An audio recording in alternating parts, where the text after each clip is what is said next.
All right, welcome everybody. Please silence your cell phones. We'll get started here.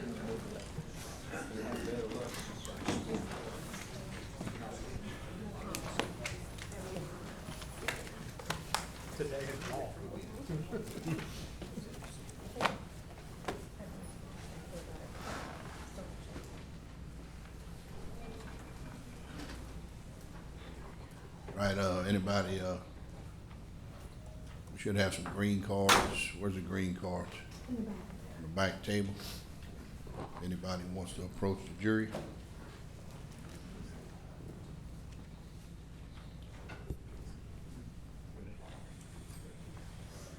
Right, meeting Cameron Parish Police Jury, agenda meeting morning session, Tuesday, September 3rd, 2024. Mr. Michael, you want to lead us in the pledge?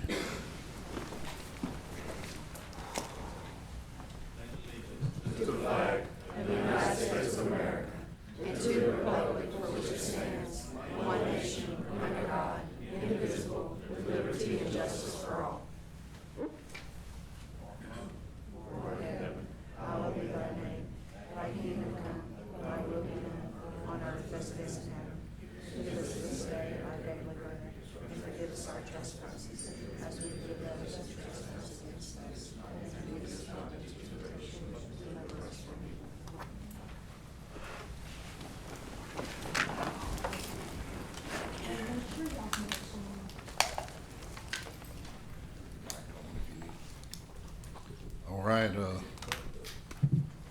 Mr. Grayson, Cassidy, and Gilry.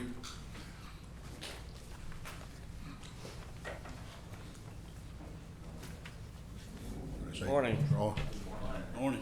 I apologize for not showing up last month. I got my wires crossed up, but we're here this morning. I'm gonna be very, very short. And with this, guys, we had met previously. We did the audit for the police jury for December 31st of 23. We had met earlier with the staff and also President Nunez and kind of went over more details. But basically, we did the audit. It's unmodified opinion, it's a clean opinion.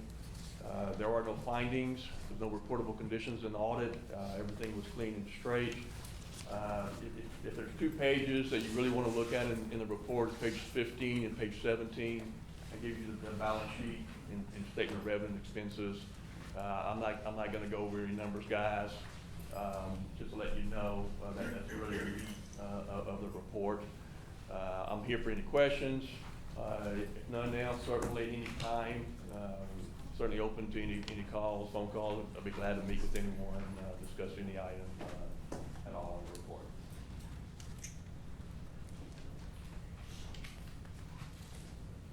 Any questions? Questions here?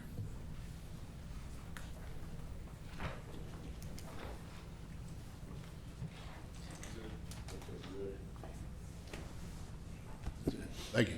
Thank you. Thank you.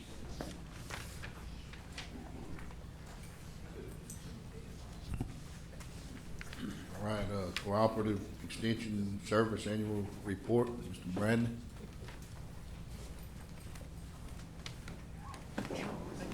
Good morning. Morning. I should have a copy of y'all, the report in y'all's packet, I think, right, Ms. Mary? Yes, ma'am. Yeah. If y'all have any questions about it later on, be sure to call us. A few things that went on throughout the year, as always. Thank y'all for y'all's continued support over the years. We are in the process of not replacing, but filling the position Mr. Kevin Savoy once held. We're still in the application process, so it'll be another month or 2 before that happens, So with that, with him retiring, I took over as a parish chairman, office manager for the Cameron office. If you look through the packet, Miss Michelle, who's been with us for a year now, is gonna go over some of the 4-H stuff that she's been doing throughout the year. Also, thank y'all for letting us use the property for our shooting sports program right there on 8 Acre Lane. We got about 40 kids that's been participating in that every year, so we're very fortunate to have that. Thank y'all. Okay, our 4-H program, yes, we were very busy this year. We have about 210 plus members through our 6 clubs that we have. Again, the kids are developing leadership skills, public speaking skills, citizenship skills, life skills. All the lessons that we did in the meetings last year were based on life skills. We had 60-plus members attend one or more camps, which was Challenge Camp, 4-H camps, JLCs, 4-H universities. It was full load. We had 25 attend 4-HU, with 15 of those placing in the top 4. Actually, most were in the top 3. 62 trained volunteers in the parish, and every day that number grows. Every day I have someone calling and saying, how can I help you? What do I need to do? So we get them trained. The service project this past year was Feed the Hungry, and we actually, our junior leaders have set up a food pantry box. It should open within the next month. It was supposed to be a small box, but it's huge.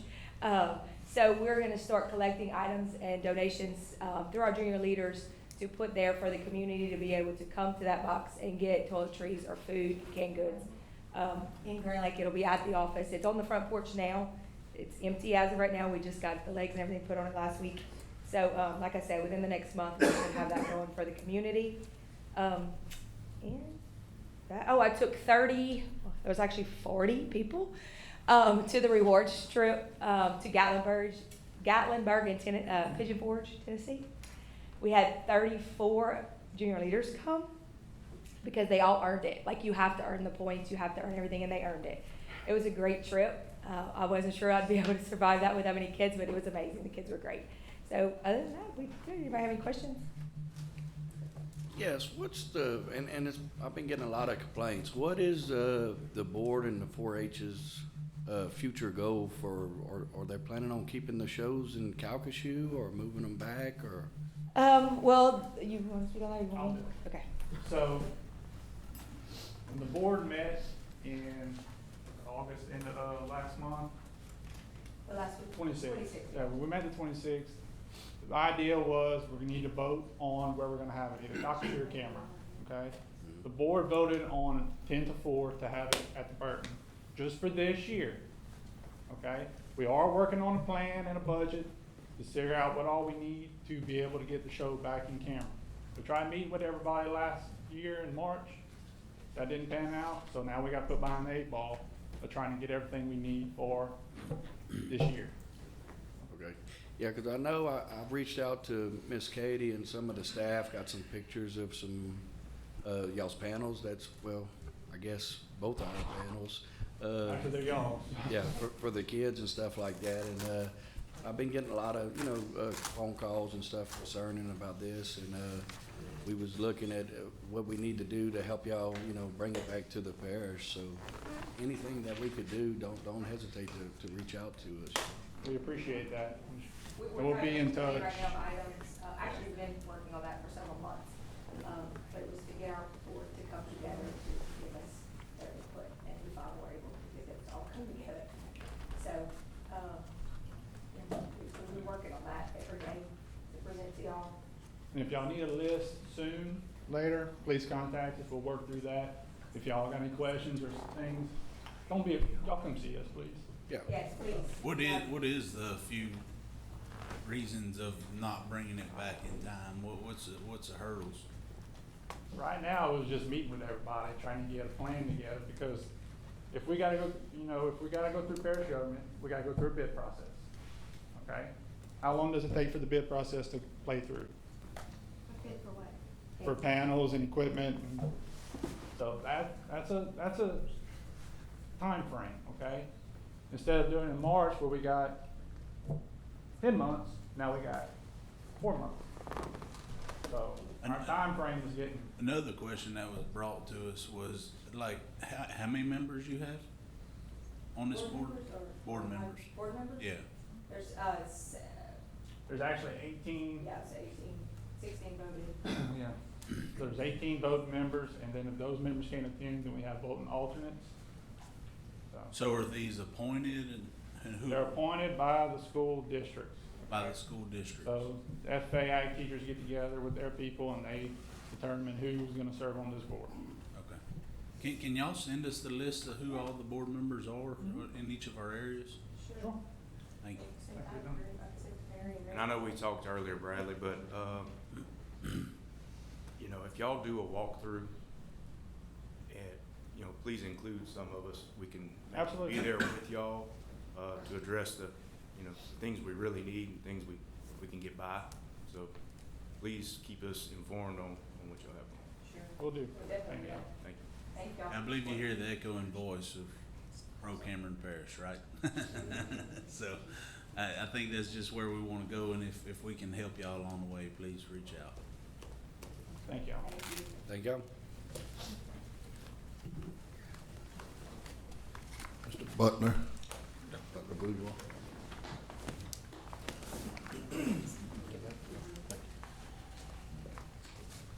Good morning. Morning, sir.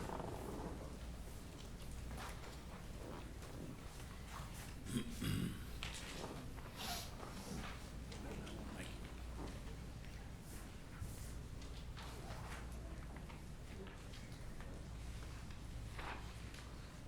You have a three-page packet in front of you.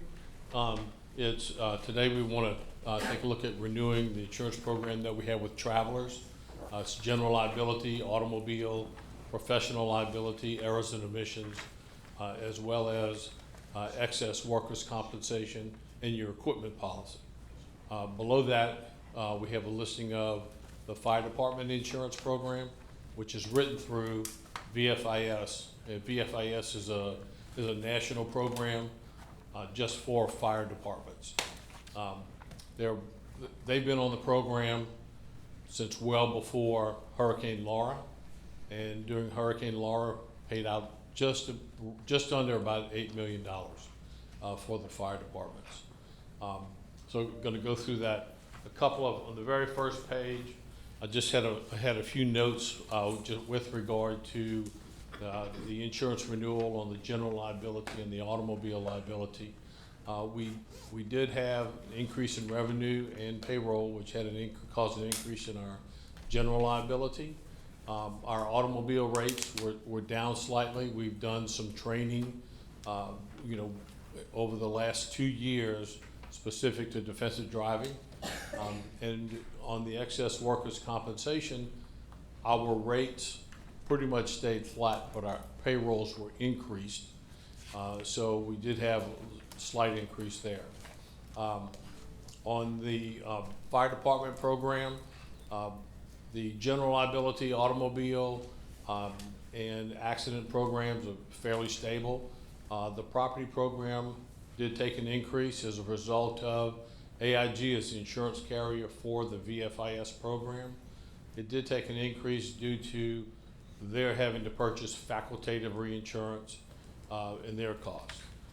We had the same thing last year, sort of an increase in the property as a result of that. Compared to what we've paid out during Hurricane Laura, the underwriters are that's what they're saddled with, covering the property. We insure about $12 million in property value. We are looking at a possible alternative where we could save some money on the property for the fire departments if we roll that into our regular property program for the parish. Potentially could save over $100,000 there. So we have asked underwriters to take a look at that. The coverage is not as broad. The VFIS program includes flood, whereas the property program does not. So we're gonna have to take a look at that in a way, whether we wanna make a change. We have to get approval from our property underwriters first, but that's a possibility. If you take a look at the just this overall page, you can see that the Travelers program, we have everything broken down by line, and each coverage is listed: the general liability, employment benefit liability, management liability, employment practices, automobile, all the way down the line. We've broken it out, and the renewal's roughly $370 per year. That's an increase of about $20,000. It's a result of increased payroll on the excess workers' compensation. So we increased our payroll about 20%. Below that is the fire department program. You can see that we insure property of roughly $12,715,000. There is some portable equipment coverage in there, as well as general, professional, and automobile liability and accident and sickness. All the premiums are broken out. The property is by far the largest because of the facultative reinsurance that AIG has to purchase.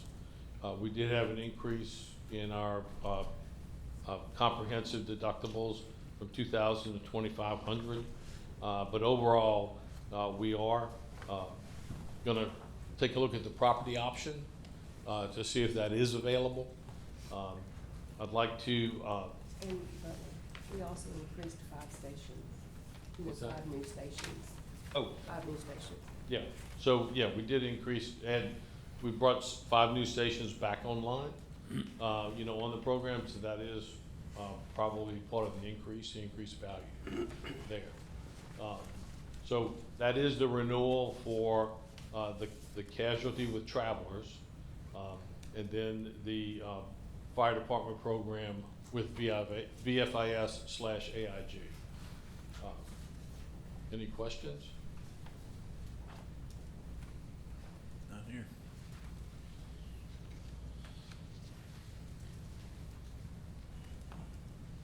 No, sir. Okay. Oh, yes, I will. Yeah. Okay. The third page is boiler machinery coverage. It's an equipment breakdown coverage. We do have an option through Hartford Steam Boiler for a $50 million limit and various deductibles, $1,000, $2,500, and $5,000. The equipment breakdown coverage, I'll give you 2 examples.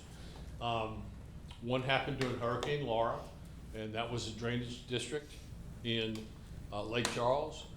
We had an engine for one of the pumps break down during the storm and caused a backflow. The equipment, because it broke down, the equipment policy paid $500,000 to replace that engine. It was a unique engine, as you can imagine, with the pumps that they have. The other program was one of our school boards. They had a chiller system breakdown, had a leak in the chiller system, and the insurance carrier, Hartford Steam Boiler, paid roughly about $150,000 to replace the chiller. So it's a mechanical breakdown policy.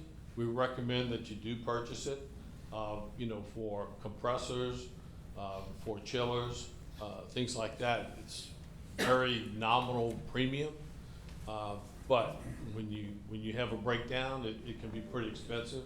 Those compressors, you know, run $25,000, $15,000 to $25,000, so it's well worth it.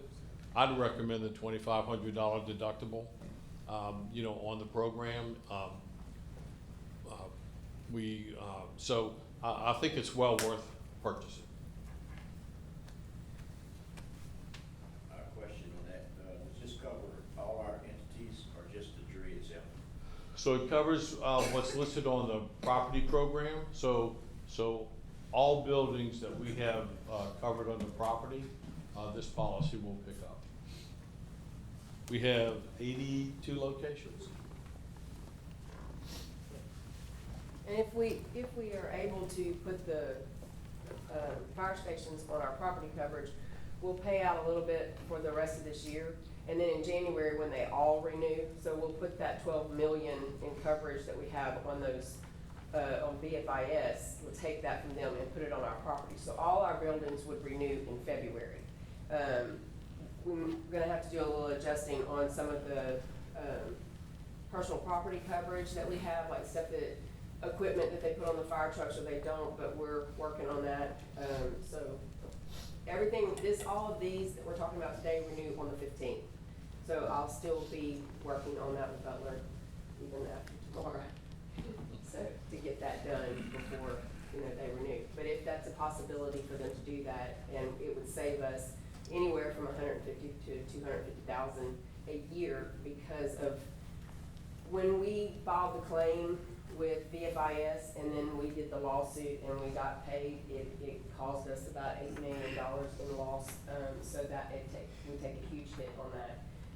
We took a little bit last year because we just got paid out for an additional 4, I think it was, last year about this time. So we're getting it all now. And so that's where the large increase comes from. So we're working on it. We were able to save about 12, I sound like the Geico commercial, Katie said, but 1,200, what was it, 12,000? 12,000. Sorry, 12,000 in our auto insurance. So, I mean, we're working on it here and there, trying to make sure that we look at everything so that it's cost effective for the whole parish. Because, I mean, we do, all of our entities, the insurance runs through us, so we bill them for that. So we're trying to make sure they get the best prices as well. So this equipment policy, is this gonna be something new that we're looking at?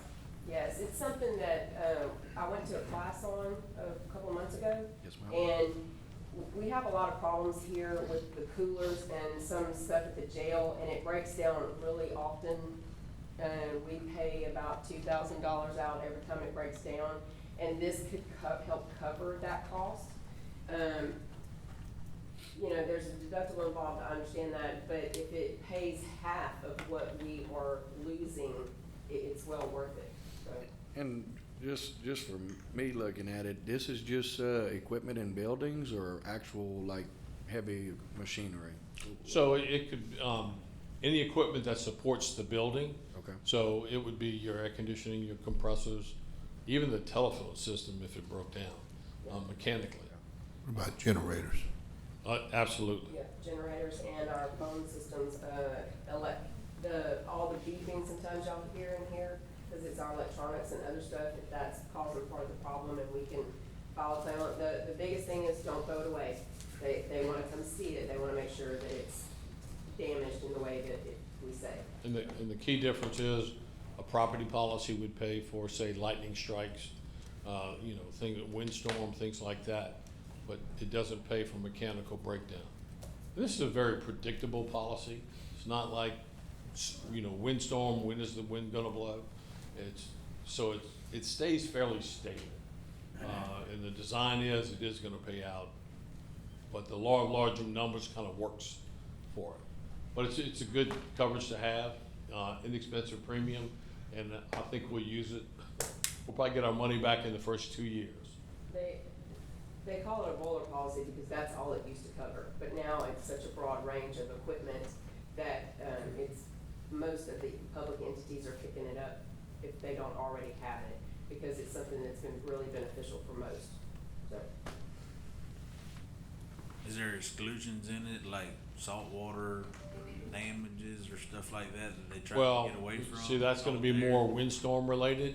This is, No, I'm talking about just salt air, You mean like corrosion. erosion? Yeah, corrosion. there's stuff like a, that. it doesn't cover wear and tear, but if it, you know, it is, the head of our boiler program is, well, if it just broke, they're gonna pay for it. I mean, typically you're gonna have telltale signs of what happened to it. So it's pretty easy to tell. We've had great experience. I don't think I've had one denied yet.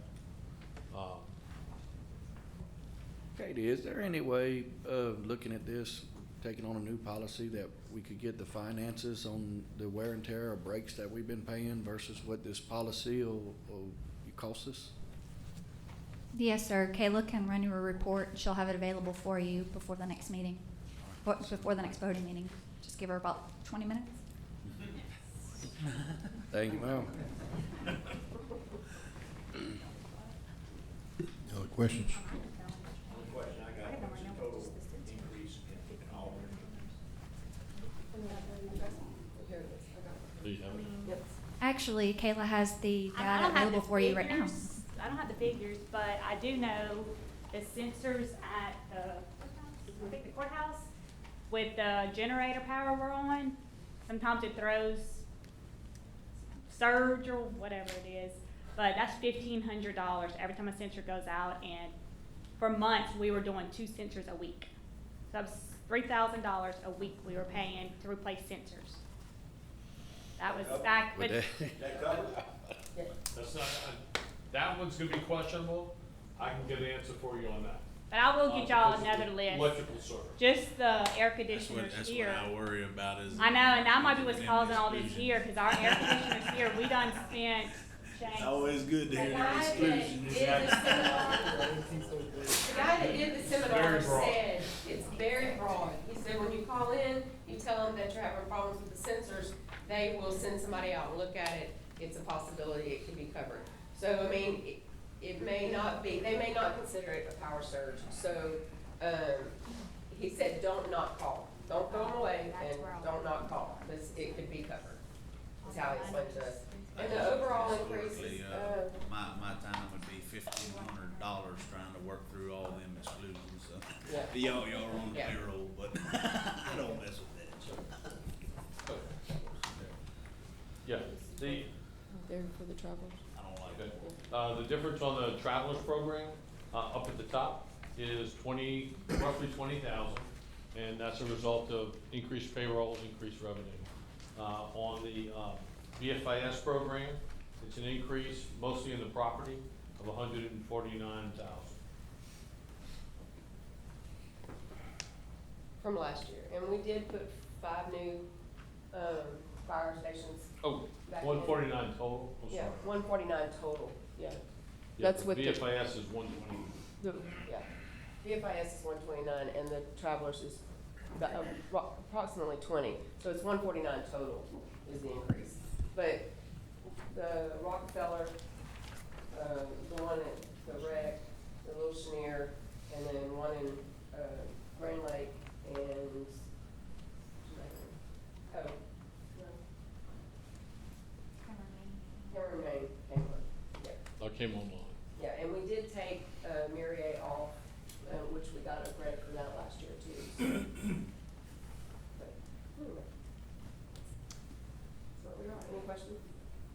Any other questions?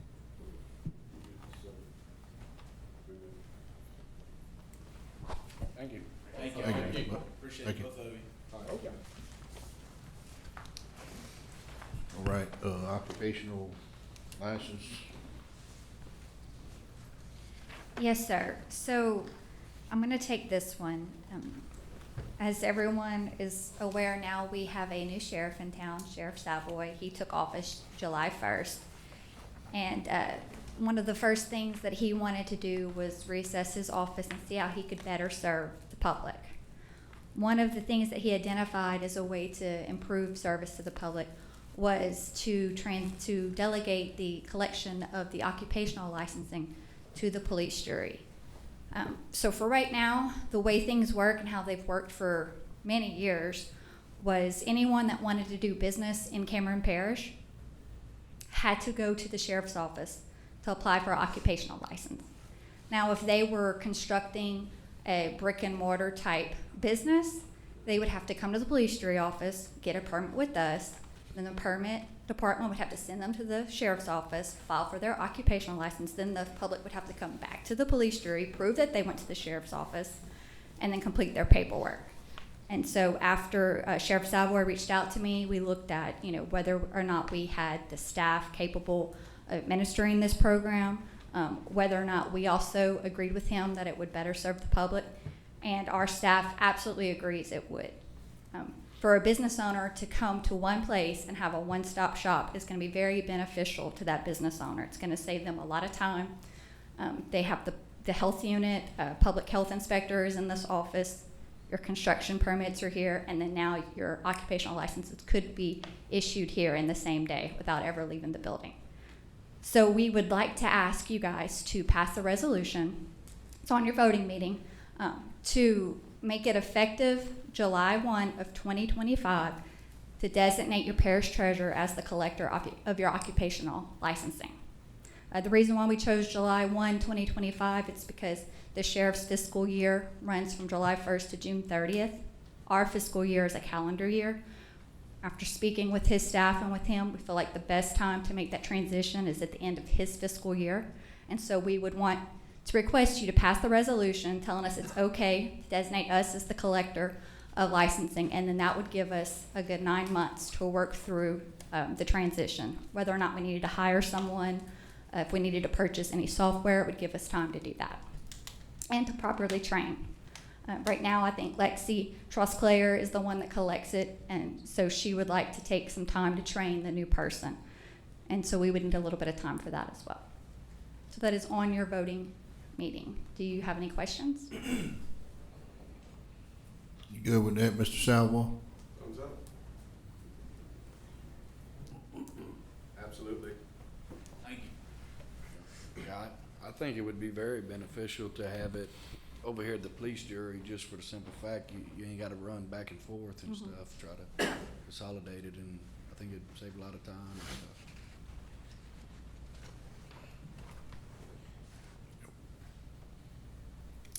Okay, well, moving on. Thank you. All right, health unit discussion. Health unit discussion. This has been something that has been 4 years in the making. After Hurricane Laura, it again was flooded for the third time. Flooded in Rita, flooded in Ike. It's because it's built below the BFE, which is your base load elevation requirement. So instead of moving forward and repairing the health unit, knowing that it's below the required BFE, we decided to apply for a hazard mitigation grant to elevate it. We didn't want to invest more money into a building that was going to continue to be put at risk for flooding. So in order to mitigate those future risks, we applied for the grant, and we just got word 2 weeks ago that we received the grant. The initial grant was funded at, obligated at a 90% federal share, 10% local share. But we also have the opportunity to file for an amendment. They're offering like a global match, is what they call it, and we'll be eligible for 100% federal funding to elevate the health unit. So that amendment has been submitted. It'll take probably 6 to 8 weeks to hear back on whether or not it's going to be approved. There's no reason why we don't think it's going to be approved, but we potentially could elevate the health unit at no cost to the jury. Once we elevate it, you're looking about 3 to 4 month turnaround for elevation. You're going to have to do your proper procurement. You're going to have to do your public bidding to get a contractor on, but it should be able to be accomplished by the end of the year. We also have insurance money and a FEMA PW that will fund at 90% to repair the health unit, restore it to pre-Laura conditions. It's something that we've worked with Dr. Kavanaugh, our regional director, on. It's something we need to revisit with her. It's been probably 2 years since we've had these plans. So while we're going through the elevation, we're going to take the time to go through these plans, make sure it's exactly what she wants. She's here in the audience. If you have any specific questions to her and what type of health services that she can provide through this health unit. But what we ask for you today is to formally accept the grant and give staff direction on whether or not you want to go ahead and elevate it and repair it and offer services through this building. And if it's not something that the jury is willing to consider, then we need to vote to reject the elevation, and you guys need to decide on how you want to move forward with the health unit. Yeah, Mr. President, I reached out to Dr. Kavanaugh and asked her to come and give us more of an insight on how Yes, sir. it would benefit them or what their wishes are, if you wouldn't mind. Sure, no, that's fine. You mind, Dr. Kavanaugh? I do have one question about insurance. Maybe you could help us with, Ms. Katie, on what the insurance cost would be on that building. Hey, Wendy, can you take a look real fast on what it was costing us? Yep. Thank you. So Dr. Kavanaugh here. I'm the Regional Health Director for the 5 Parish Region, for those of you who maybe don't know me or who I haven't met yet. We are still providing services right now in Cameron, even without the physical building, although, they're sort of somewhat limited. We have a little space over here in the police jury building and some staff that are doing WIC services right now, as well as immunization services. you know, the space that we're in now in this building is pretty tight. I mean, if you've been in there, it's literally one office. So we definitely could use a little bit more of a permanent home to be able to kind of restore some of the services that we were offering pre-Laura. We had, before Laura, in addition to offering WIC and immunizations, we had partnered with a few other community entities, and we had just started to provide some behavioral health services and some telehealth with our partners over at Imperial Calcasieu, who kind of serve as my counterpart for the behavioral health world. We used to also provide some family planning services, so like well woman exams, pap smears, infectious disease testing, those sorts of things that we used to, you know, be able to provide, which definitely we cannot provide in the current space because there's just not an actual exam room. Here recently, we've signed some memorandums of understanding with the Head Start locations across the parish, and so we have started to send our team to those sites to provide services, and that's definitely helped to grow the number of people who we're serving. We have an MOA with the Head Start in both Grand Lake and in Hackberry, and the team is traveling out there and taking care of those families, but also, you know, other people can access services at those locations too. Again, they're kind of like temporary pop-up clinics that we're doing out of those right now, so we kind of created like a little mobile system, and you know, that's working well. As far as the, you know, final location of the health unit, I mean, that's definitely up to you all. You know, we have sort of a list of kind of minimum requirements that we need to be able to provide services for the long haul, but they're pretty minimal. The building here, the health unit here, is probably more space than what we need to provide the services that we're providing, which is one of the reasons that even before the storm, we had started to really work with some community partners to bring in additional services. So that's kind of the short version. It definitely can answer questions. So you would be in favor of trying to restore this building and get it back operational? Again, I don't think that that's my decision to make. I think that's up to you all. Per, you know, statute, health units are really a cooperative effort between parishes and then the state, who, you know, we provide kind of the supervision and oversight, and the parish provides a space, a physical space for us to operate, as well as some help with staffing support. So, you know, we will provide services in whatever space the jury provides for us, as long as, you know, it kind of meets those minimum requirements. So that the location of the health unit has always been up to all of our police juries, and we'll work with you, but definitely want to have a permanent health unit home somewhere in Cameron. Yeah. And Dr. Kavanaugh, I know time and time again you always stay respectful and you say it's up to the jury, but from the sounds of it, it sounds like there's a lot of services y'all provide, but due to lack of you know, having a permanent office and the privacy to the nature of the situations y'all would treat or be able to, it really, you can't do a lot of those things without having some type of probably little clinic or something to that nature. Correct. I would say that we definitely need a low lobby and a waiting room. We need a space to do patient intake where we collect all their financial information and insurance, and, you know, like a clinic would. And then we also at least need an exam room and a good place to store immunizations, really 2 exam rooms, a bathroom that's big enough for, you know, mamas and babies to change. We see a lot of WIC patients, so that's, you know, families coming in. So, you know, those are the sorts of things that we need. And Miss Katie, I remember when I was doing a lot of research on the health unit a couple months back, ain't we also required to provide an office for like our parish coroner? Wasn't he working out of there also before? He did have an office there, and there are plans to repair that office and designate he'll have his own entrance and exit to this building, and the plans that were approved by Dr. Kavanaugh. Yeah, that was kind of where we were leaning, because we knew that we didn't need all of the space that the Old Health Unit, you know, had. So we were kind of working with y'all and then with MCAL and others to, you know, make sure the space was utilized to its fullest capacity. I definitely don't want a building sitting vacant at this doesn't make sense. Right, there's a lot of things that you are required to provide as a local government. They call them unfunded mandates. Providing office space for the coroner is one.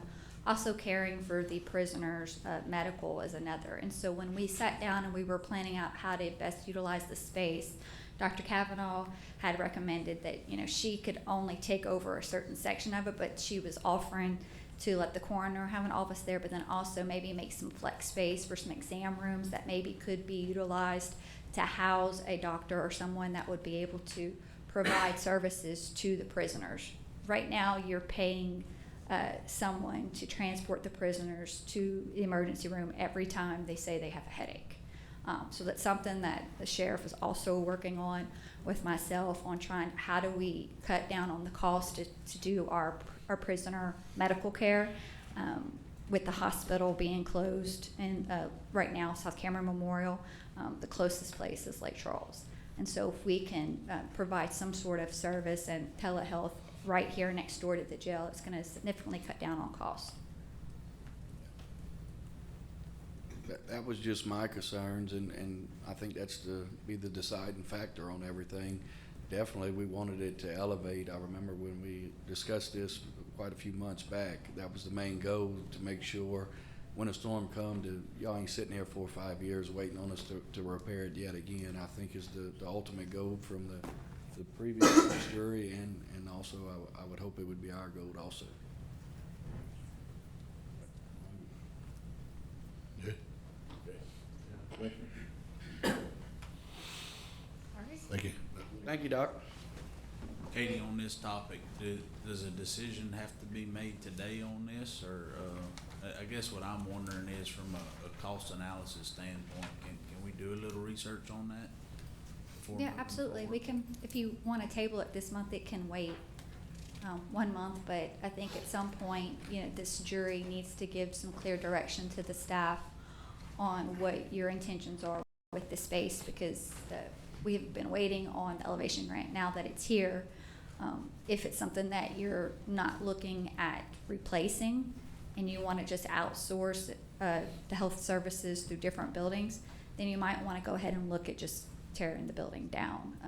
It is costing our fire rating a little bit. We're still having to carry it on general liability insurance, so there's cost associated with this health unit. So if you don't have any intentions of placing it in service, then we need to start, you know, making some arrangements to maybe take it off our asset list.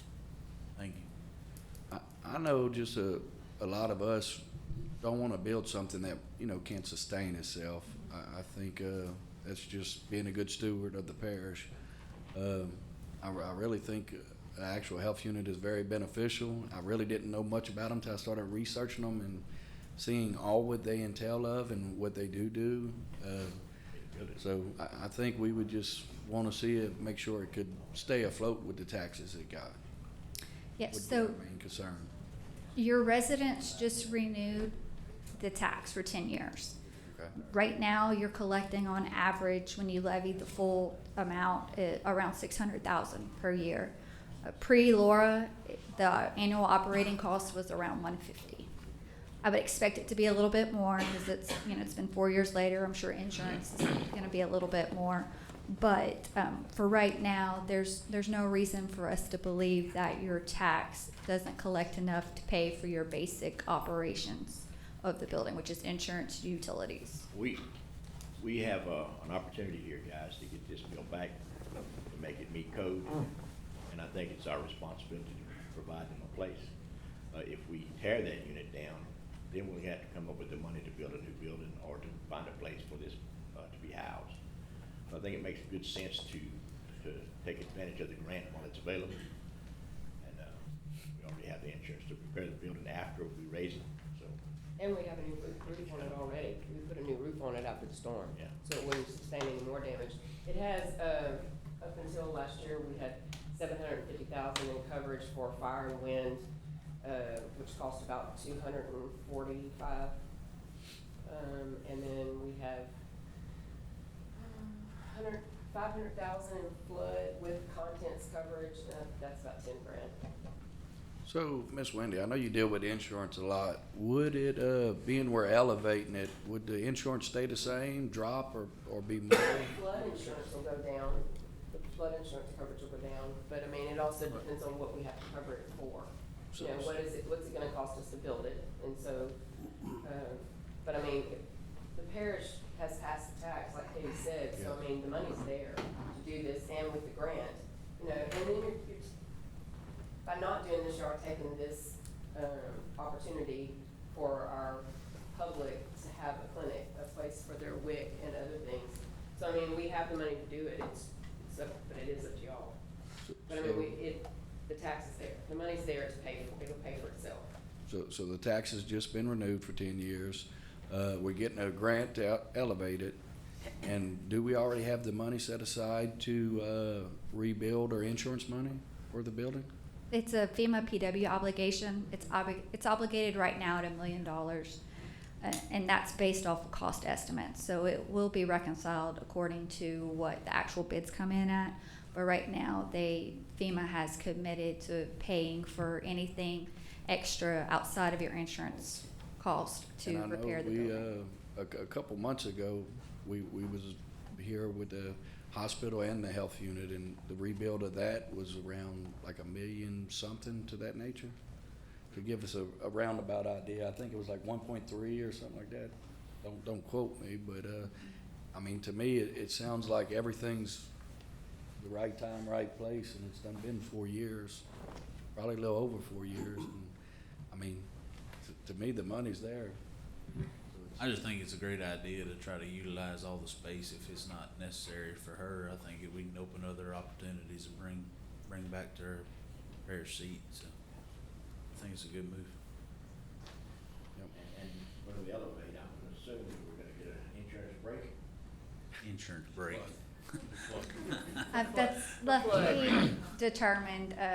Risk rating 2.0 hasn't been historically favorable to people that mitigate by elevating. We are, to remind you, in litigation with FEMA right now, trying to get risk rating 2.0 removed and going back to the original FEMA rating system, which does give you the benefit of elevating. You do see a cost reduction the higher you elevate. And so that's something we've been in litigation for a year, and it's coming to a close, I think, September 10th. They go to court again to argue. FEMA's arguing their motion at dismissal, so we'll see what happens. And also, I'd like to add, quite a few months back, we did tell the people in the public that we kind of postponed and threw a kink in the hospital's plans, which we apologize, but in efforts to elevate this building. So. And that insurance premium again, the flood, you said was 10,000? Yeah, Around- 500, it was 500,000 in coverage. We did have some contents at one time, but we do not anymore. But it was around 10,000. And then, the building was 750,000 in coverage, and it was about 240. 240,000, wind and fire. Yeah, and, yeah. 240, Hey, right. $240,000. 240,000, you said? 240. Yeah, 240. Oh, 240. No, 1,000. Yeah, 240,000, yes, Yeah. yeah, Say, I want that insurance. premium. Butler's gonna look, we're gonna make sure. Yeah, that can't I be. think it's. One question on that also, does that insurance money come out of the tax that we have for that? Yes, sir, it does. I'm gonna go.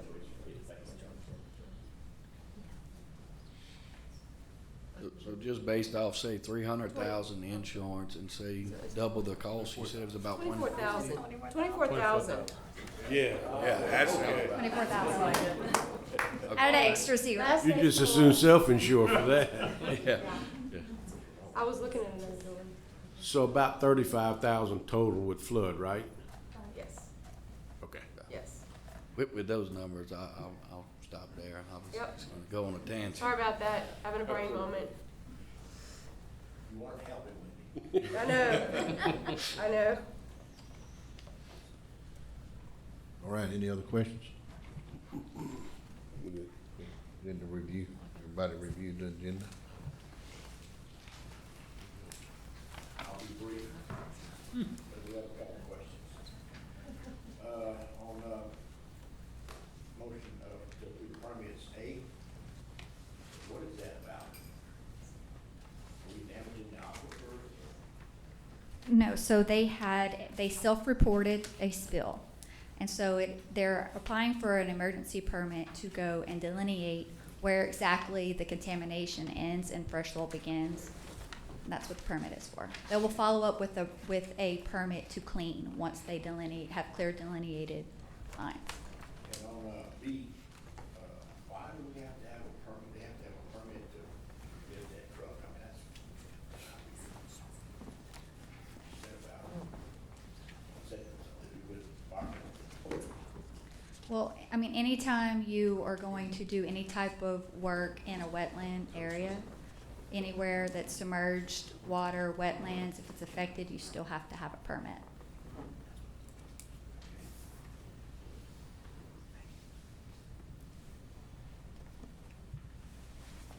I know the, approved appointments, I wanted to make an appointment, to the new seat for the waterworks. I didn't see that on there.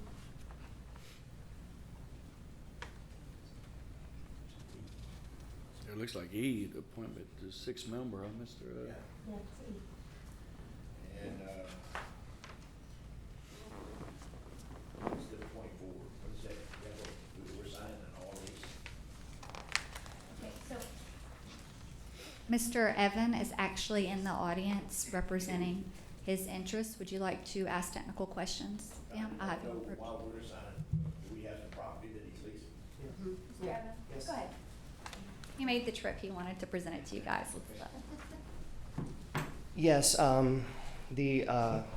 as far as we are aware, the police jury has the right to the road, the property that we're leasing. Do y'all have a copy of this lease or the map or anything? It's basically a portion of Highway 384 over in Section 18 in Big Lake. We've leased it previously, I think back in 2015 from you guys. As of 2015, you had the rights to give us, to purchase this lease. Exhibit B. This is the only thing we have. Yes, and that's it. That is the road, the boxed in area, and then a little further into the left as well. But as far as any specific questions about the lease, was anything given to? Pay us, basically, you're gonna pay us for the road itself? I mean, It's a 3-year lease. We're paying $300 an acre. It covers about 4 acres. And in case of production, we're paying 20% royalties on production. That would be under 4 acres. We already have 2 producing units in the area, one a little bit further to the east, one a little bit further to the northwest on the other side of the Intracoastal. This is a 3-year lease. You'd get that $300 an acre each year, but our client is planning on putting down a well within the next year. They've already got the pad negotiated with one of the landowners out there a little directly to the west of the Intracoastal. And it looks like it could be a very productive prospect. It's just a right-of-way, it's a right-of-way lease, Sonny. Yeah. It's just a right-of-way lease for them, and we've had it, Tom? And the only reason I'm asking that question, I would find it odd if we might actually draw monies off of a right of way that actually owned by someone else. We own a right of way, but we don't. I think it's a state. That's a state road. Yeah. It's a state right, that's a state, we refer to as road royalties. It's a state highway. So it's a state, It belongs to us. well, it's a state highway, but they give us royalties. I mean, if they wanna give us money, we'll take Yeah. it, but my point, we wanna make sure it's legal. Yeah. Yes. It's all, yeah. It's what we used to refer to all the time as road royalties. We don't get much of it these days, so it's not much in your budget, but historically, you have gotten good money off of it. But That's all I got. Yep. Thank you. Questions, Mr. Sam? Well, let me also mention that if there would be a decision to go ahead and lease to us, we would also need a resolution of the board, if that would be possible, board resolution. Thank you. Thank you.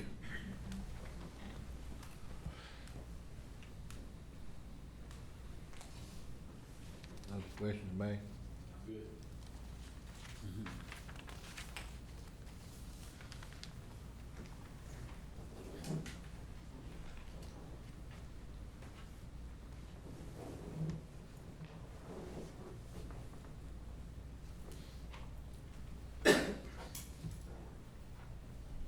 Mr. President, number 27, we need to, remove it. We're gonna make a motion to remove it. The funds that were allocated, they have taken back for the 5th mowing cycle.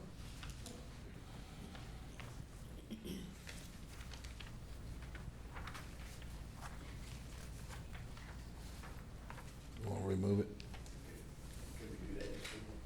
You can do it at the beginning of, The meeting. voting meeting. You just make a motion to remove item 27. Okay, what about,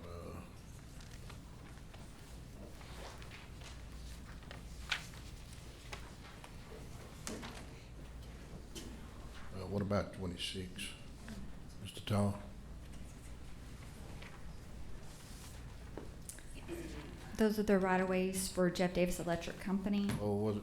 Okay, I'm sorry, I was looking. 25 is what this.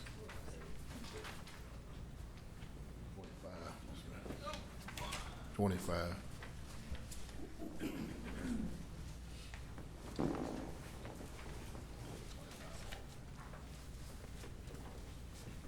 Okay, item 25, that's the contract with Icon Environment, Greg Miller. That is on my desk with some red lines. By the end of the week, I'll have it. I will return it to his lawyer by tomorrow. I don't think there'll be any significant changes, so by the end of the week, I should be able to provide y'all that. Sorry it wasn't Appreciate sooner. that. No, it's okay. Yeah, when I realized we weren't gonna get it for today, I didn't rush, cause so we'll have it prepared, ready for you to approve at your next meeting, but I'll have you a copy, again, assuming his lawyer didn't have a whole lot to say in the exchange, when I send it back by the end of the week or by Monday. You can remove it if, you wanna remove both of them? Or- Well, you can table 25 and bring Yeah, it we back just up table next month. next The meeting. other one just has to be removed. Which one? Number 27. There was some The state funding. funding came in and then it went back. Yes.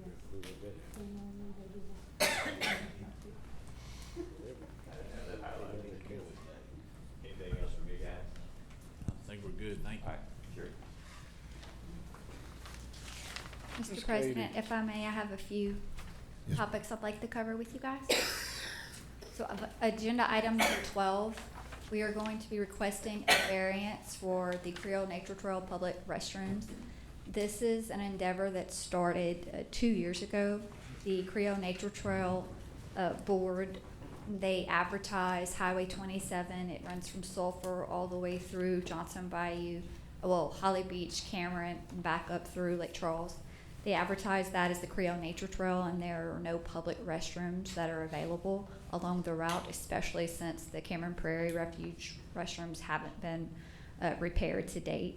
So they approached us asking if we would like to be a partner with them, and they applied for a grant to construct a restroom along the route, and they were asking for us to provide some parish property to locate that and then help with utilities. And so coincidentally, the next month, someone approached the jury asking if we would want to accept some donated land in Holly Beach. So the jury at the time, they agreed, they voted to accept the donated property. And I'm gonna show you where it's at. It's right here. So this is Holly Beach area.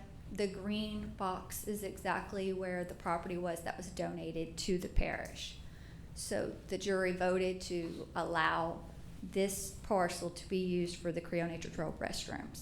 The grant got submitted, it got approved, and so now they are coming back to us asking if they can go ahead and build the bathroom, but they're requesting a variance. They can't afford to elevate it to 17 feet, which would be required.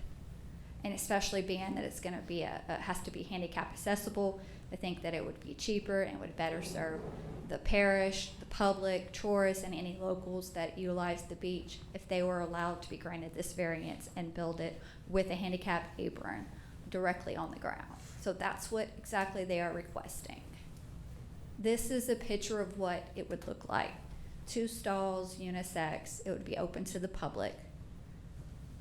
They're concrete cinder blocks. They're going to have the flood vents in them. The idea is, in the event that we were affected with some sort of storm surge event, we could pressure wash it, put it back in service with little to no maintenance cost. And so that's what the request is on the agenda today. And the reason why we're asking right now is because they have to apply for their coastal use permit. And we don't really want them to tie up a lot of their money in permitting this if they're not going to secure the variance. So we're at that make or break point for this project where they need to know if we're going to move forward or if they need to go ahead and just look for a different place, maybe move the grant funds to Calcasieu Parish instead. So that's what we're asking for your consideration today. This is a federal grant? It was federal and state funds, 2 different funding sources. So it's okay within the grant to have a variance as far as? Yes. I didn't know if you had to follow their flood map. So.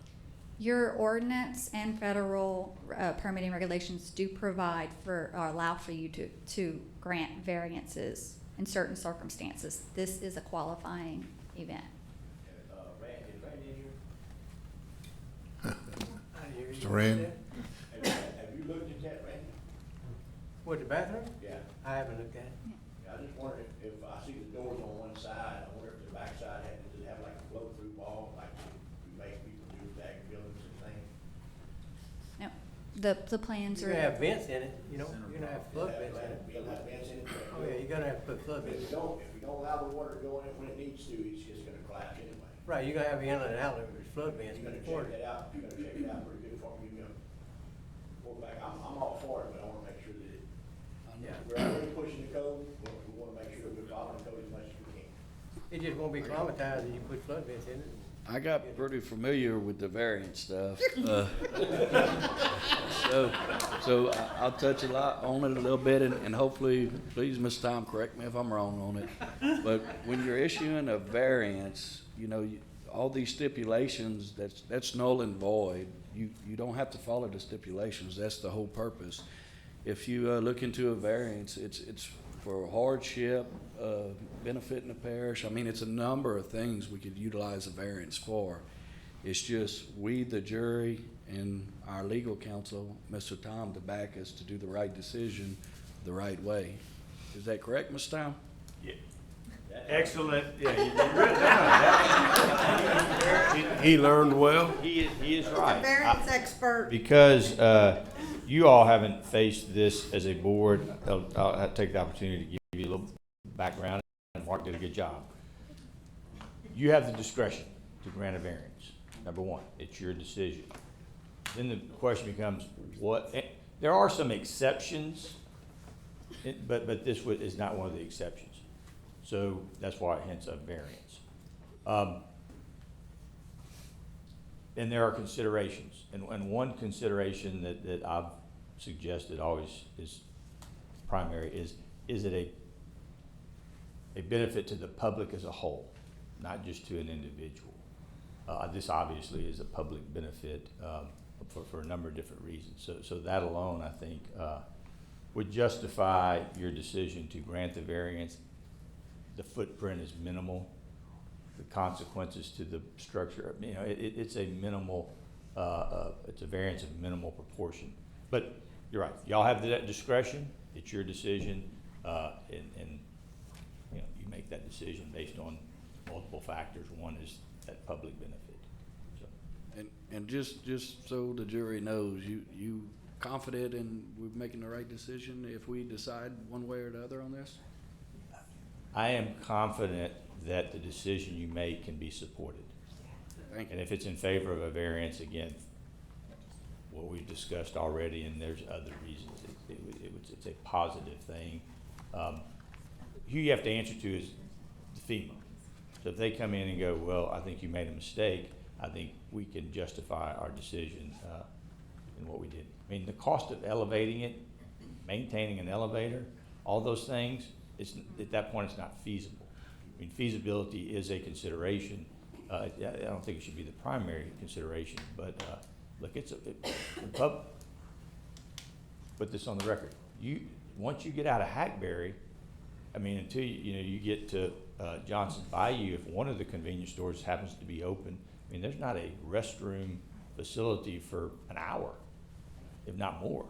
And then you get to the ferry and you can't cross, then you're really in trouble. So, this is a public need, and is a public service. And I think that, again, that is the primary focus of why you would grant a variance. You might be saving Mr. Savoy from a call.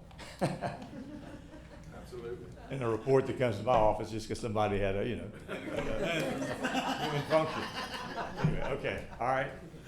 Anything else? With that said, we don't have any access for handicap. We have porta potties, but that's, can't be used for that. So I think that it would be a good idea. This is handicap. For that. Now, who's gonna maintain this thing? Whose responsibility? So there's a partnership with the Beachfront Development District and Chenier and the Rec District in Johnson Bayou about making sure that someone is looking at them, monitoring them daily, and doing cleaning. It's something that I think that they're working through what that partnership looks like, but for the most part, ultimately, would be the police jury's responsibility if we were unable to find some partnership, someone to help us with that. Mr. And Conley, you're- I will say I attended the Creole Nature Trail meeting, and I think a lot of our local industries are ready to come to the table. Nothing's signed, but I heard a lot of confidence with support from our local industry, especially on that side. So nothing's in writing, but I will say they seem like they're ready to come. The idea is to do some volunteers and maybe some part-time help. Yeah. We do have a dump that is open 7 days a week there, so trash shouldn't be an issue. It'd just be someone going there, collecting it and hauling it to the dump. And then just some minor cleanings, and then not full-time security, but we would want to put some sort of camera monitoring system outside the unit, just to make sure that there's no one abusing it, like using it for fish cleaning stations or anything like that. So there would be some cost associated with that. But for the most part, besides your utilities, it's estimated to cost for ongoing maintenance and everything, you're committing to an average of $4,800 a year is what was in the initial proposal. That's if we're unable to secure any volunteers or private donations, partnerships with our local industry. Ms. Katie, and I'll probably throw a little curveball in, and it's only because I think 2 months ago a gentleman contacted me over there. Did we ever put these shower stations in over there in Holly Beach, or do you know anything about that? Not to. Oh. You got something to say? I'm just saying, now that we owned Wendy's got a comment. donated a piece of property, would it benefit And- to put the showers? And just for your guys' knowledge, Wendy is currently the president and chairman of the Creole Nature Trail. The shower situation was not a beachfront development board. It was a board or a community group, in Holly Beach that wanted to do these showers. The problem was they wanted to connect into the water line through District 10, and there was no clear path on how that was going to be paid for, these showers and stuff. It wasn't really something they wanted the jury to do. They wanted to have this done. They asked the jury to approve it, but it was also on state property. It wasn't on parish property. There was just a lot of deciding factors that weren't going to work that way. So it's been an ongoing discussion, but they've never come to any kind of real decision or resolution on what they wanted to do. And this is a nonprofit organization. They don't really make any money, so them paying for that water, it's not really going to work. Okay, I was curious, like I said, a gentleman contacted me and had some concerns about it. And I know who just with this going up, I know, on Rutherford Beach, we got a shower and it's pretty nice, so. Yes, and they have that on leased property that we lease. And the Beachfront Development Board maintains that, the other district. So they make sure that that's taken care of and that they put out a special, shower head and other stuff so that somebody can't just keep it running all the time. And so they went through the process of doing that. The Beachfront Development Board, I can't speak for them, but the last conversation or last meeting I went to, they talked about this as a project for near these bathrooms or something else where we would have monitoring, you know, we'd be able to monitor that. Not one at every entrance in Holly Beach, that's not gonna work. And then on state property, that was a whole nother ballgame, so. Been involved with that, and we were working through some kinks, but we also had some complaints from the property owner. Right. So we were working through some of that, but this would solve that problem. Right now, if they do shower at all or get the sand off, they have a splash pad. Yeah. And that's a sandy problem. Call. So, they haven't cleaned it out quite regular, so this would be good. Let's get the bathrooms and showers. I'm gonna assume showers don't need a variance. No. I mean, they're gonna be open out, you know. It's just a wash station, but we wanted to do it in a place where the jury could make sure that was monitored and taken care of the way it needed to be, not on state property. We have worked really hard to reduce our liability cost, and leasing state property there in Holly Beach and wanting to do some of the things that this nonprofit organization wanted to do, it's just not feasible for the parish. It's not cost effective. There's just a lot of things across the board that weren't great. So Katie, with that, Wendy, with that said, you being the chairman, is that some design consideration that they would consider as far as this building to put shower heads on the outside of it? I don't think it's gonna be a problem to do it in addition to, but this building itself is what the grant is paying for. It's what we wrote the grant for, or I should say Miss Ann wrote the grant for. So, I mean, we looked at putting it on wheels and doing all kinds of stuff, but the grant just wouldn't pay for that. So I don't see us having, like, we could add a shower location next to it or something like that. I don't see that being an issue. It's just not something that the grant will pay for on, you know, next to the for the building, like to attach it to the building. Later on, I don't see that being an issue. Once we get it there, set up, everything's good to go. Ms. Katie, you mentioned $4,800. Is that $4,800 towards the police jury? Yes, sir, that was the initial commitment. There has been interest from our local industry partners, and they've been making donations to our beachfront district to cover all economic development and tourist functions in Holly Beach. So there was conversation with them if that's something they would be willing to support. They're very interested in it. We don't have anything in writing. So ultimately, it's your property. So after the project is complete, it's going to be donated to the police jury. Then it will be something that will be your responsibility.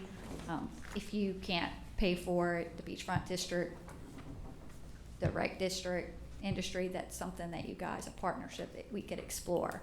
But just full disclosure, going forward, you're committing to making sure that that's covered. And that's just an estimate. You're talking about a water bill and then any insurance cost associated with it. Is this lot more than a quarter acre? I don't know. Let me see. Can you see the?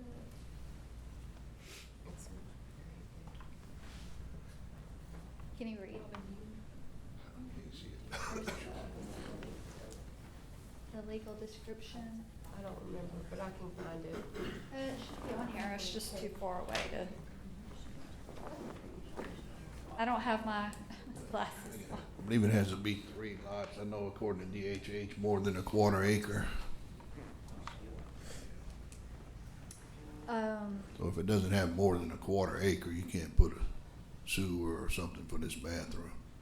They don't have public sewer at Holly Beach, do they? No, they don't have public sewer, but this is something that Kara Bonsall, your coastal zone administrator, has been engaged in for 2 years. I think she's not here today, she's off, but she's properly vetted this project. I think that if that was gonna be an issue, she would have raised it before they submitted for the grant. But I can't really speak for her right now. She's out, but I can definitely follow up with you guys when she gets back in the office. I think there's adequate space for us. I know, just living down south, you don't think a bathroom's that necessary, cause I got my house there. But in the little 8 months we've been in here, every month I get calls from people in the public, and this ain't even, you know, dealing with just tourist people coming. This is just people that knows me, just calling to complain. Once you get past 6 o'clock, there's not many places you can go to use the restroom. And then, matter of fact, when Miss Kara showed me this, I spiked some interest in trying to get one on the Creel Nature Trail on our side down south. Like I said, I probably wouldn't benefit it, but a lot of people down here working on lands, they don't like coming down here cleaning their property or keeping it cut or checking the cows and having to run to the store or hopefully it's open, you know. So I think this is very beneficial. And we've been working on it, the Creel Nature Trail's been working on this for a long time, and with Kara. Right. Miss Ann and Kara have been working on this project, and Katie for a long time. I think we're about to get Mr. Scott with his expertise is about to let us know. Yeah, he's looking it up right now. Is the lady with the LDH here today that might get some insight on this? Holly? I'll give you just a minute, guys. Okay. Taylor's in the back. Yeah, I think her name's Miss Taylor. Would you have anything to say to the, if it's got to be more than X amount for a sewer? Or? So Adam Straub, our sewer coordinator, he deals with most of the Holly Beach stuff. But Miss Kara has gotten with us to apply for a sewer permit for that. Okay, thank you, ma'am. I saw the specs in there too. Appreciate it. Approved right now? It is approved? So she has applied for it. We haven't paid for it yet. But I do believe the property is large enough. Sounds like an approval to me. Anything else, guys?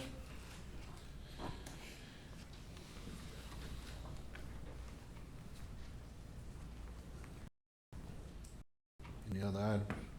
Ms. Katie? Do you guys want to cover the change orders? Change order request, agenda item 13 for the North Cameron EOC Weather Days, AKA the Grand Lake Multipurpose Building. Would Mr. Randy give us an update on that about OEP and stuff like that? Sure, Mr. Randy?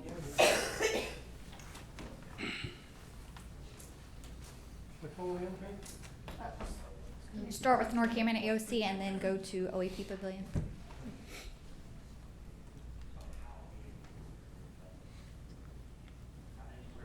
Yeah, it's 18 weather days. Really, instead of 14, we did 14 last month, but, OEP. We brought in select field here. You got 4 extra mud days on this one.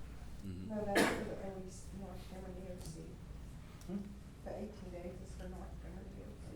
Well, that's what I'm looking up here. You'll see. Yeah, no, sure, we that. He sometimes calls it that. Go ahead, Randy.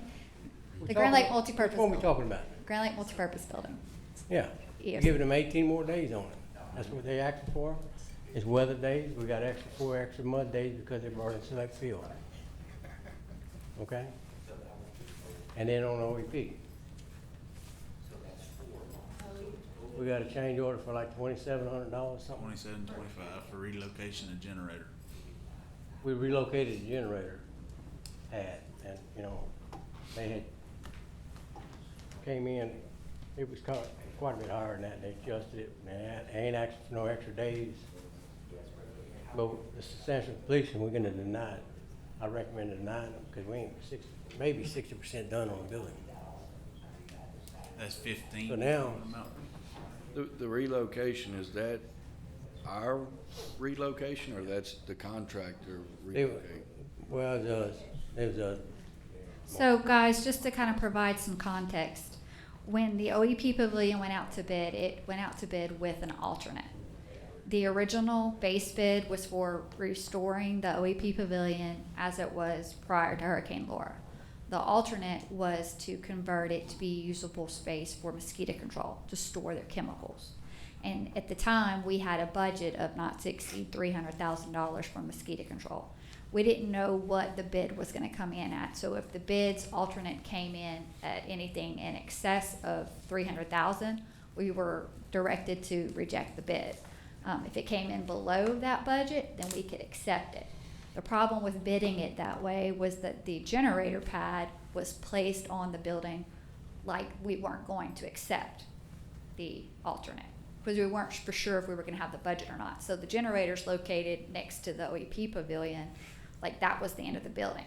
Since we were able to accept the alternate one and convert it to free use by mosquito control, now all of a sudden your generator is not on the outside of your building, it's right in the middle of your lean-to. And so that's why Mr. Randy asked them to change order it and move it to another spot, because he didn't want the generator underneath in the middle of the OEP pavilion / mosquito control barn.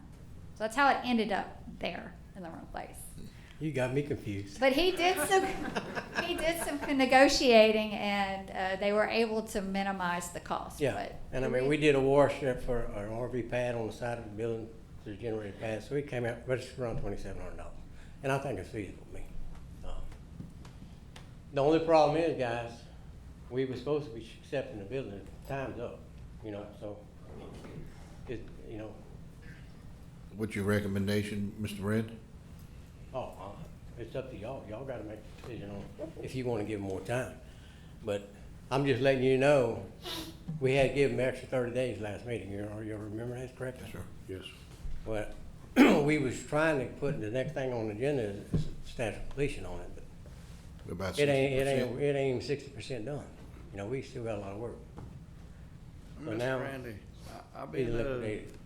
I've been passing it. Is this extended time due to weather or them starting late on it? Or- well, the first remark, it was only gonna be 14 days last meeting because of weather days, and we gotta give them weather days, okay? Mhm.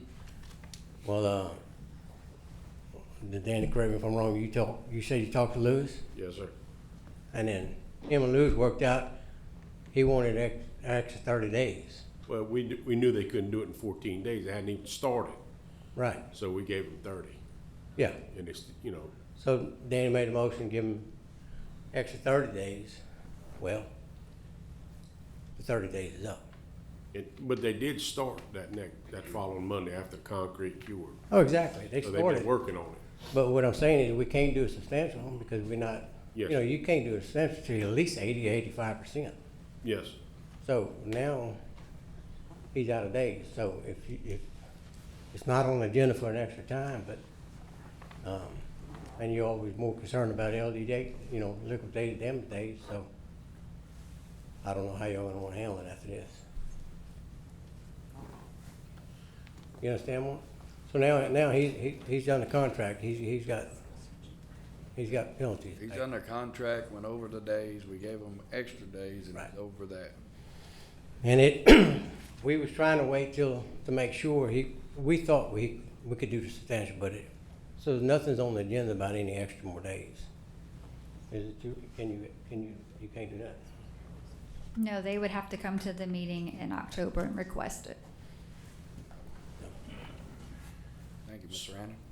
Okay, So Randy, it's just gonna stop now? No. No. He's gonna keep building? Yeah, he said he's Okay. going.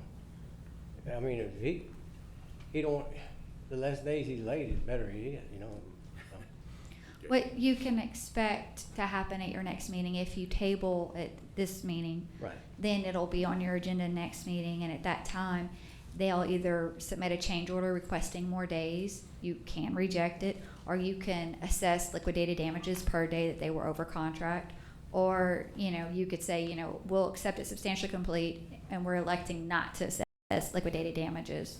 You have, all of it is at your discretion, but it would have to take place at the next meeting. Yeah, you're not required to take it for the day, you can excuse him for it, it's up to y'all, it's all up to y'all. Maybe we'll get a generator pad for free. Hey, y'all, that's up to y'all. Okay.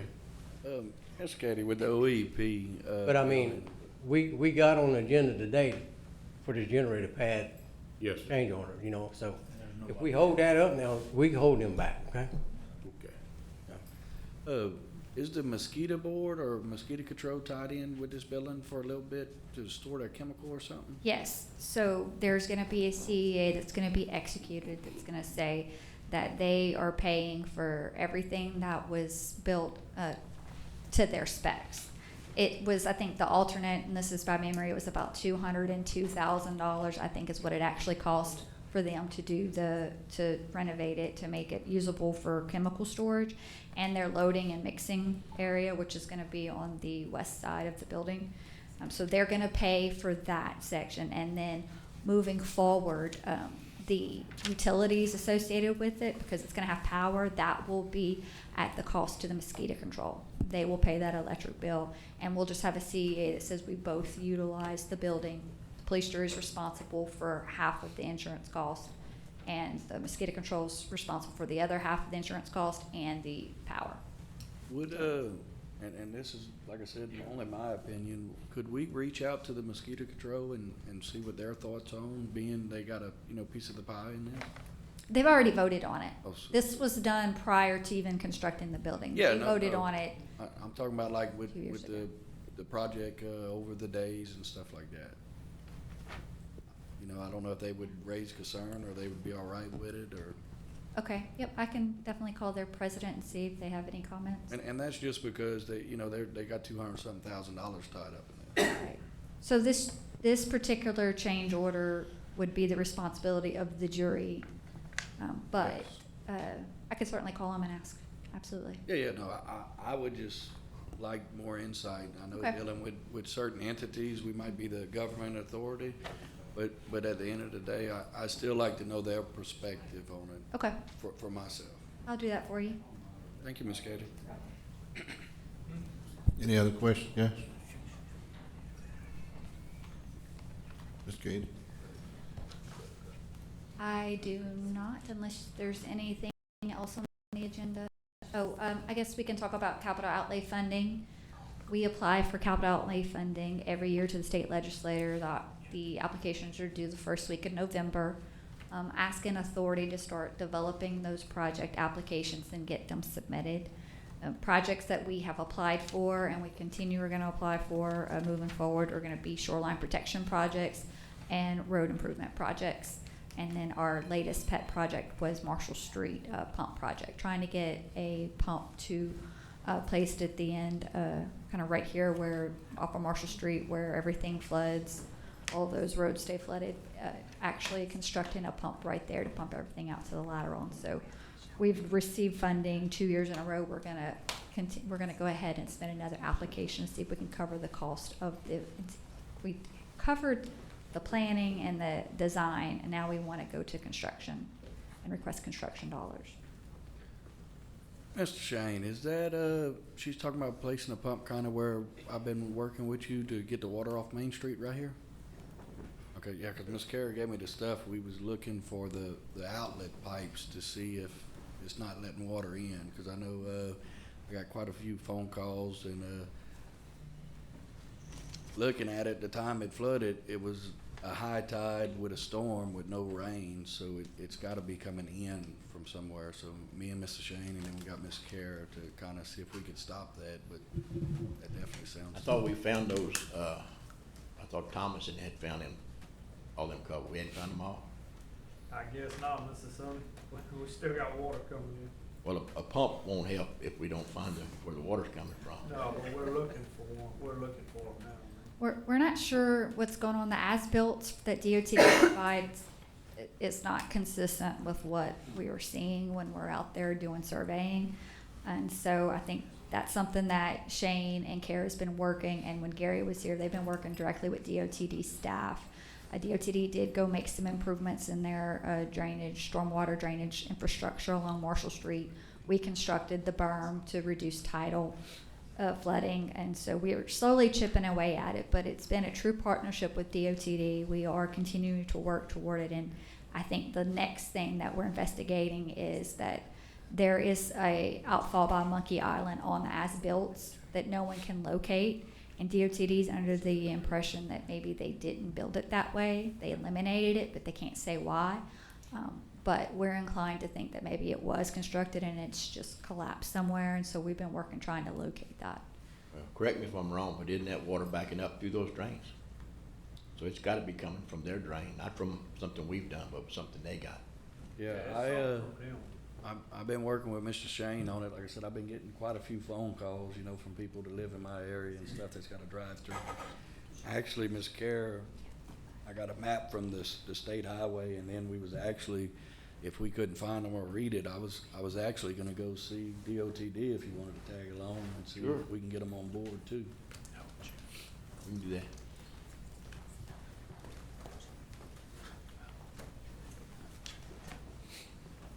Any other questions? Oh, the right of ways, for, I see, Royals here, Jeff Davis was good, right? You wanna give a update on Jeff Davis? And Mr. President, I also, asked Ms. Stephanie Rodriguez to give us an update on the hospital truck, whenever he's done. Yes, sir. Morning. We are working right now from Intercoastal headed north to about the Hackett substation. We just got our DOTD permit for all of Grand Chenier all the way to Oak Grove. So you'll see a lot of work starting to start out right there. Probably have 2 crews working from the Grand Chenier substation headed to the Mermentau, and then one headed from Mermentau towards Oak Grove. So that'll be our next big section of work. They're still stringing wire up north. The only other thing that we have are the substations. You'll see a bunch of wood piles. We should start driving piles for the substation foundations here shortly. We are working with DOTD. Our next permit's gonna be from the Creole to the Calcasieu Ship Channel, and that'll be our next item once we get that permit resolved. But we got some comments, so it's just a process. I got a call, just for the public's insight, south of the old red light, the 4-way stop in Creo, on the left-hand side. Is that gonna be part of, Jeff Davis's, that work that's going on with the dirt and that there? Is that gonna be a Yes, substation? that's where the Sturley substation is gonna go. Okay. That's a new substation that's replacing the old Creole substation that was in the S-curve. And so they've been doing their work out there, and they'll be dropping pilings right there soon too. Yep. We still got a little bit of work to do on the Gravity Drainage District Canal. We restaked the alignment at DOTD's request, and so the contractor is looking at that to see how we'll get that done. But when we know, we'll update y'all on that one.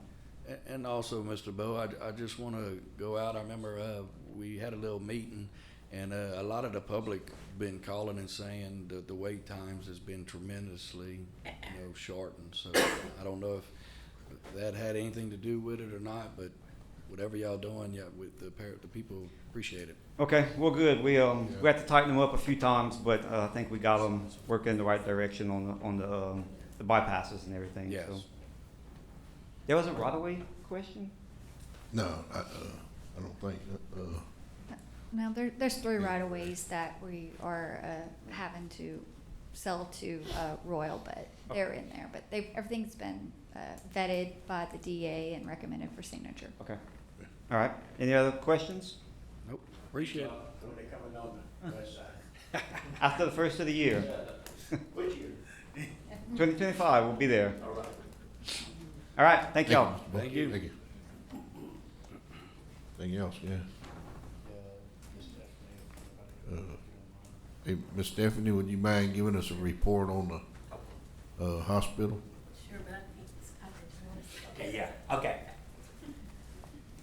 All right. That lot is 5,625 square feet. It takes 4 lots in Holly Beach. That's 5,000 square feet. So it's over the 5,000 square feet. It's less than 1/4 of an acre, of course, but it is over the 5,000 square foot it takes to have a sewer system in Holly Beach. Yeah, thank you. Thank you. Thank you, Mr. Scott.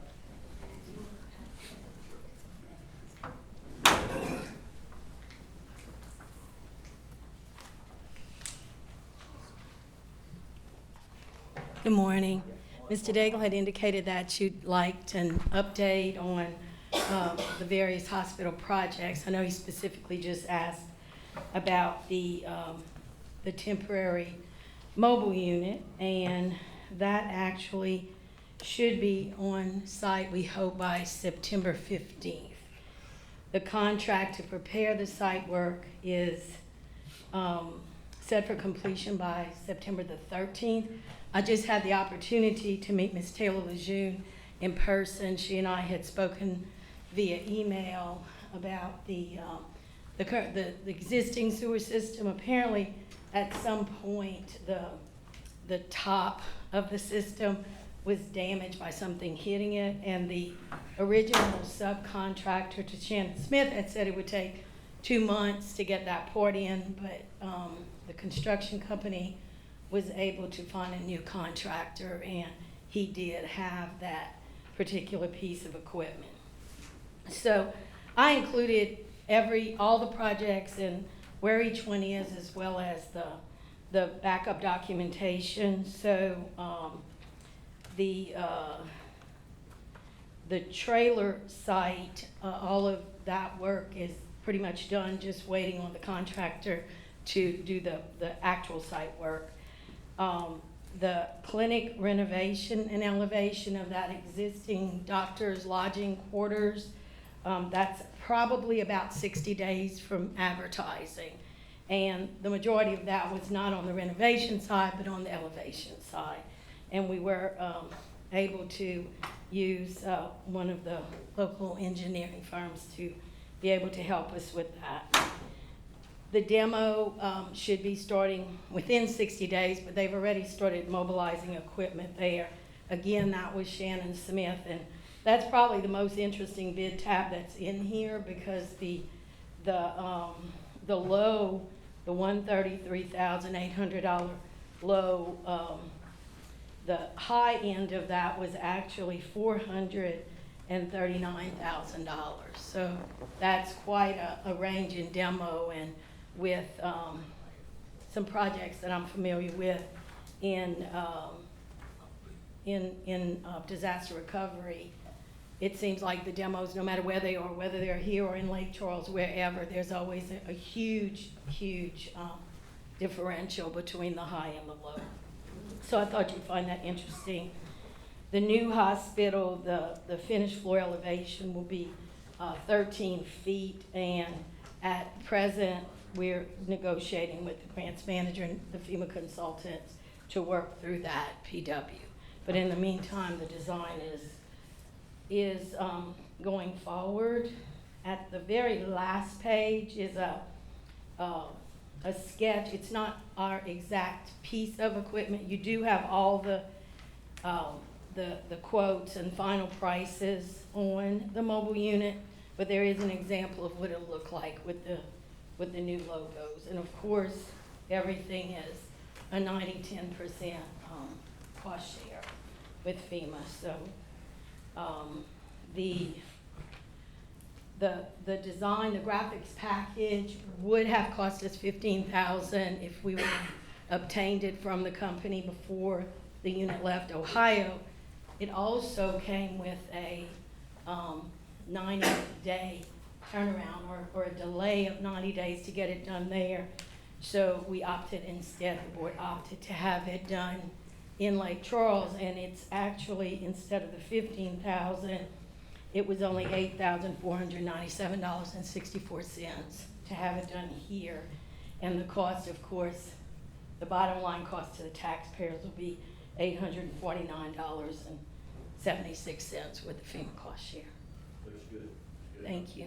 Are there any Ms. questions? Stephanie, I know you stated September the 15th. Y'all expect to see the truck there? Yes, on here. site? It should be on site. Would is that meaning just on site, or it'll be It functional? could potentially be operational on the 15th. That's what we're hoping. And then, of course, that'll be a, now they say soft opening, but we will have a ribbon cutting and hopefully, or a open house, not a ribbon cutting. It's not a structure, but an open house, and hopefully all of you will attend. Yep. And I certainly appreciate you coming to the board. I just wanted you to address us, and mainly, I know y'all's meetings are open to the public, but there's a lot of people that watch and pay attention to ours, so I just Sure. wanted to keep, Um, keep the public informed with the right stuff. I'm happy to provide that information. Thank you. Thank you, Ms. Evans. Thank you, Ms. Stephen. Anything else, guys? John? Ms. Katie? Mary? Motion. Motion to adjourn? Motion by